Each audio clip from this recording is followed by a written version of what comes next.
Assalamualaikum warahmatullahi wabarakatuh. Kami dari kelompok 4 di sini beranggotakan saya sendiri, Gary Adzano, dan juga rekan saya, Farah Nurbaiti dan Ibrahim Nurwahid. Di kesempatan kali ini, kami akan membahas kasus analisis kepailitan yang terjadi pada perusahaan PT Bata Tbk dan juga Toys R Us. Mulai dari latar belakang kedua perusahaan terlebih dulu. Jadi pada PT Bata Tbk di sini yang sebagaimana kita tahu adalah perusahaan yang bergerak dalam bidang alas kaki di Indonesia. Perusahaan ini sudah lama beroperasi di Indonesia, namun pada awal tahun 2021 silam sempat terseret dalam kasus kepailitan yang mana ini melibatkan perusahaan dan juga karyawannya untuk sampai beberapa kali menutup beberapa outletnya dalam skala tertentu. Yang mana kejadian ini juga menimbulkan kekhawatiran bagi konsumen mengingat memang reputasi PT Bata Tbk yang sebelumnya cukup memberikan uh, kontribusi yang positif dalam masyarakat. Lalu latar belakang Toys R Us sendiri di sini merupakan perusahaan multinasional yang bergerak dalam bidang mainan retail. Perusahaan ini berasal dari luar negeri, yaitu United States. Perusahaan yang sempat menguasai beberapa pasar retail di negara cabangnya, baik di Indonesia maupun di negara Asia lainnya. Namun perusahaan ini sempat mengalami kasus kepailitan juga yang meredup, membuat perusahaan ini meredup pada akhirnya.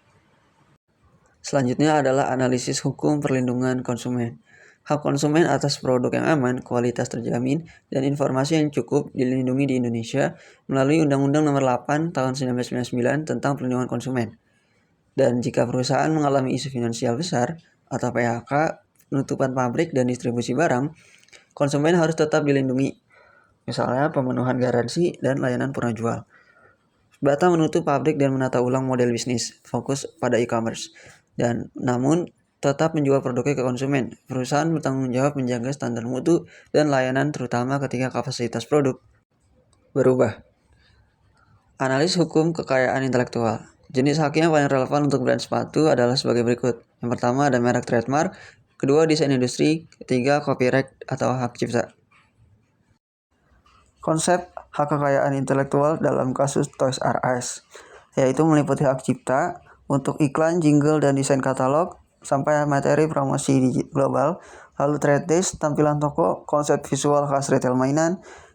Sementara untuk peran Haki dalam kebangkitan Toys R Us, yaitu adalah aset mereka dibeli dan dikelola perusahaan baru. Juga Toys R Us bangkit sebagai toko online, pop-up store, dan kolaborasi dengan retail lain. Selanjutnya, analisis hukum perlindungan konsumen.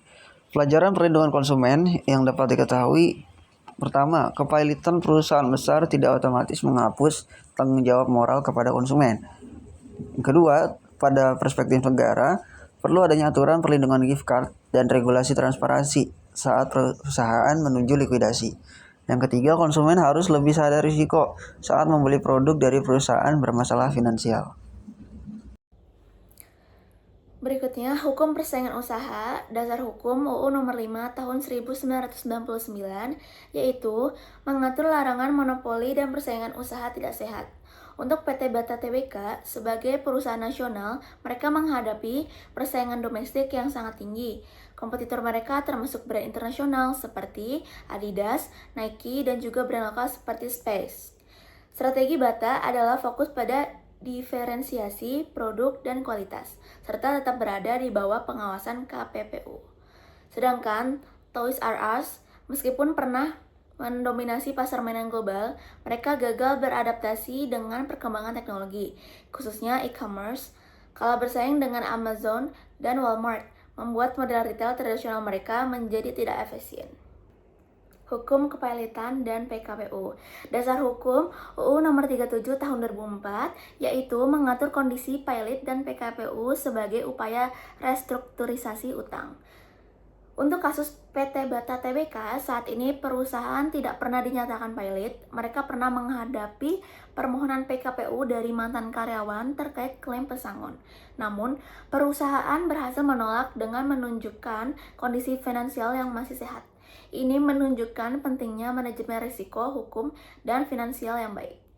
Sebaliknya, Toys R Us mengalami kepilotan yang sangat signifikan. Pada September 2017, mereka mengajukan Chapter 11 bankruptcy dengan beban utang mencapai 5 miliar dolar AS. Penyebab utamanya adalah leverage buyout pada tahun 2005 yang membebani perusahaan dengan bunga utang sangat tinggi. Upaya restrukturisasi gagal dan pada Maret 2018, perusahaan memutuskan likuidasi total yang berdampak pada PHK 33.000 karyawan. Selanjutnya, CSR dalam hukum bisnis. Dasar hukum UU nomor 40 tahun 2007 pasal 74, yaitu CSR bersifat wajib bagi perusahaan tertentu. Pada PT Bata Tbk, CSR bersifat wajib atau mandatory, khususnya bagi perusahaan yang bergerak di bidang sumber daya alam atau berdampak pada lingkungan. Ada sanksi hukum yang jelas jika tidak dilaksanakan. PT Bata melaksanakan berbagai program CSR seperti kesejahteraan karyawan, program pemberdayaan masyarakat, dan perlindungan lingkungan. Lalu CSR Toys R Us ini bersifat sukarela atau voluntary tanpa sanksi hukum yang mengikat. Ini yang menjadi masalah dalam kasus Toys R Us. Ketika perusahaan melakukan likuidasi, mereka melakukan PHK massal tanpa memberikan pesangon yang layak kepada 33.000 karyawan.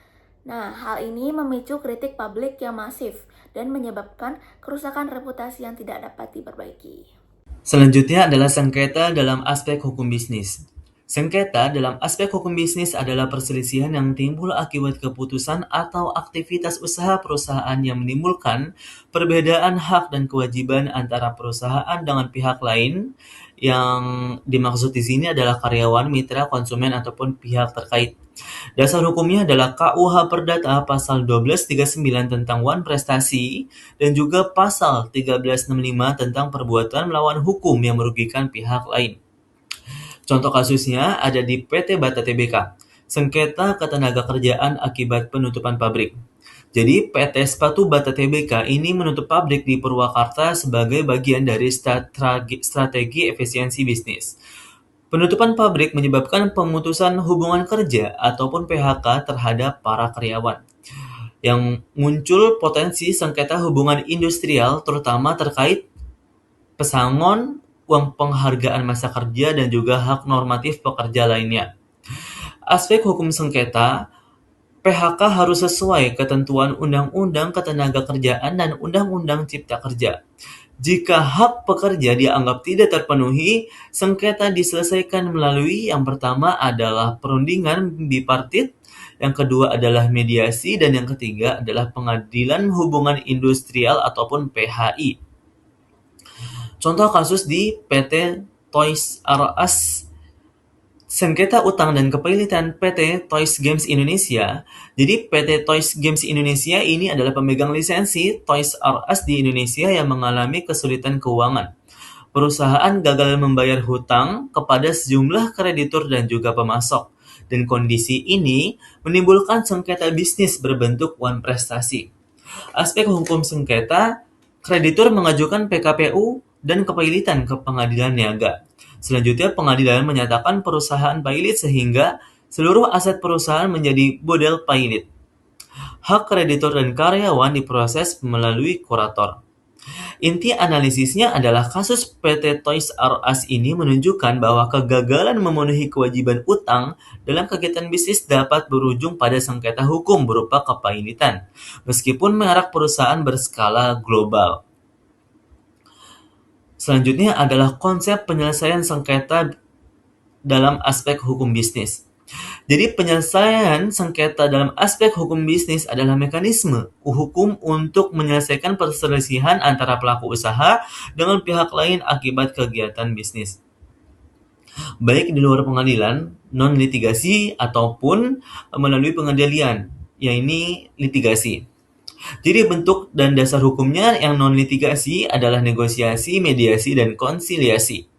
Dasar hukumnya adalah Undang-Undang Nomor 30 Tahun 1999 tentang alternatif penyelesaian sengketa, dan Undang-Undang Nomor 2 Tahun 2004 untuk sengketa ketenaga kerjaan. Yang kedua adalah litigasi ataupun pengadilan. Yang dimaksud adalah gugatan perdata, PKPU, ataupun kepilitan di pengadilan niaga. Dasar hukumnya adalah KUH Perdata tentang wan prestasi dan juga Undang-Undang Nomor 37 Tahun 2004 tentang kepilitan dan PKPU. Contoh kasus di PT Bata Tbk, kasus penyelesaian sengketa ketenaga kerjaan akibat penutupan pabrik. PT Bata Tbk menutup pabrik di Purwakarta sebagai kebijakan efisiensi bisnis. Kebijakan tersebut berdampak pada PHK karyawan dan memicu potensi sengketa hubungan industrial. Isu sengketa di sini adalah pesangon, uang penghargaan masa kerja, dan juga hak normatif lainnya. Mekanisme penyelesaian sengketa. Yang pertama adalah bipartit, yakni perundingan antara perusahaan dan juga pekerja. Yang kedua, mediasi oleh disnaker jika bipartit gagal. Dan yang ketiga adalah litigasi di PHI bila tidak tercapainya kesepakatan. Inti analisis di sini adalah keputusan bisnis PT Bata Tbk sah secara korporasi, namun penyelesaiannya harus mengikuti mekanisme hukum ketenagakerjaan agar sengketa terselesaikan secara adil dan berkepastian hukum. Selanjutnya adalah contoh kasus di PT Toys Games Indonesia. Kasus penyelesaian sengketa utang di PT Toys Games Indonesia. PT Toys Games Indonesia mengalami gagal bayar utang kepada kreditur dan juga pemasok. Sengketa tidak berhasil diselesaikan secara non-litigasi. Kreditur mengajukan PKPU dan kepilitan ke pengadilan niaga. Mekanisme penyelesaian sengketa. Yang pertama adalah jalur litigasi melalui pengadilan niaga berdasarkan Undang-Undang Nomor 37 Tahun 2004. Pengadilan memutuskan perusahaan pilot dan penyelesaian haknya kepada kreditur karyawan dan juga aset perusahaan melalui kurator. Inti analisis. Kasus PT Toys R Us menunjukkan bahwa penyelesaian sengketa bisnis dapat berujung pada kepailitan melalui pengadilan apabila jalur damai tidak tercapai. Selanjutnya adalah perspektif hukum CSR dan kepatuhan lingkungan hukum bisnis. CSR dan kepatuhan lingkungan dalam perspektif hukum bisnis adalah kewajiban hukum perusahaan untuk menjalankan usaha secara bertanggung jawab terhadap masyarakat dan lingkungan serta mematuhi seluruh peraturan lingkungan hidup yang berlaku.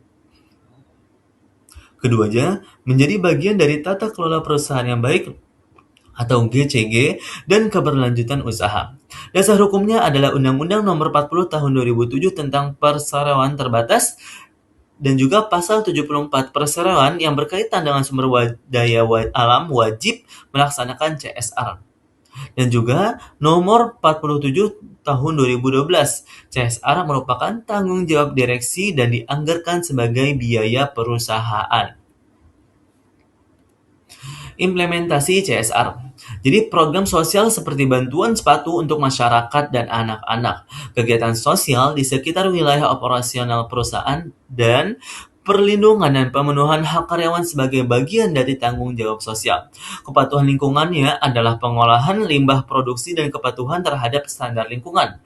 Penyelesaian operasional pabrik untuk meminimalkan dampak lingkungan, dan juga penutupan pabrik di Purwakarta disertai kewajiban hukum terkait lingkungan dan ketenaga kerjaan.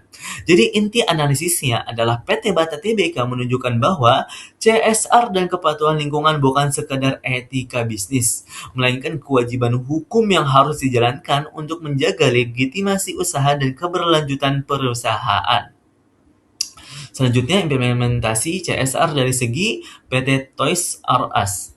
Jadi, program sosial berupa donasi mainan untuk anak-anak dan kegiatan kemanusiaan, kegiatan promosi dan edukasi yang ramah anak dan mendukung kepentingan sosial, serta pemenuhan hak karyawan sebagai bagian dari tanggung jawab sosial perusahaan, kepatuhan lingkungan dan isu hukum. Sebagai perusahaan retail, Toys R Us tidak melakukan produksi sehingga kewajiban lingkungan lebih fokus pada yang pertama adalah pengelolaan limbah toko. Yang kedua, kepatuhan perizinan usaha dan lingkungan. Dan yang ketiga, dalam kasus pilotnya PT Toys Games Indonesia, perusahaan tetap memiliki kewajiban hukum berupa penyelesaian hak karyawan, dan juga kepatuhan administratif dan tanggung jawab sosial selama proses kepailitan. Inti analisis di sini adalah kasus PT Toys R Us menunjukkan bahwa CSR dan kepatuhan lingkungan tetap menjadi kewajiban hukum meskipun perusahaan bergerak di sektor retail dan menghadapi kesulitan keuangan. Sekian presentasi dari kelompok kami, kelompok 4. Jika ada kurangnya, boleh ditambah